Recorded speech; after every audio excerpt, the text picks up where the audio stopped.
Haine, la kryptonite de l'amour personnifié. Le monde des êtres humains a été créé pour être le paradis des valeurs de la haine. Ce qui arrive aux êtres humains dans le paradis de la haine correspond à ce que des êtres célestes ont voulu faire dans l'Empire de Hell, amour personnifié. Prendre le pouvoir dans l'Empire de Hell, amour personnifié en utilisant la violence la plus radicale sans jamais avoir de compte à rendre pour tous les crimes commis. Aidés par des infiltrés qui trahiront les valeurs de l'amour qu'ils étaient censés respecter. Le 14 Nisan de l'an 33 de notre ère, cela aboutit à la mort de Jésus-Christ et a plongé l'amour personnifié dans un coma profond. Haine et les haineuses, les créatrices des êtres humains en ont profité pour déclencher une guerre afin de prendre le pouvoir pour l'éternité. Elles ont échoué dans cette guerre.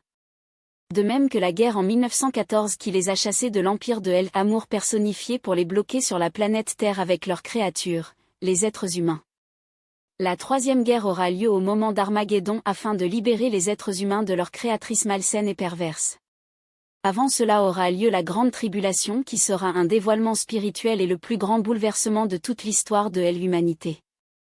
La personne qui s'est fait connaître aux humains comme étant Dieu est comme le magicien d'Oz.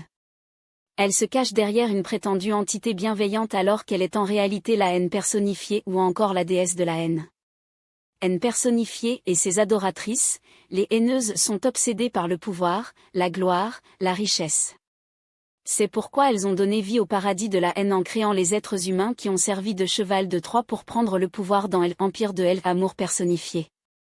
La haine est la kryptonite, l'amour personnifié car elle l'a d'abord rendu gravement malade et a fini par plonger l'amour personnifié dans un coma profond lors de la mort de l'aimé dans l'empire de l'amour personnifié qui était Jésus-Christ parmi les êtres humains et cela le 14 Nisan de l'an 33 de notre ère.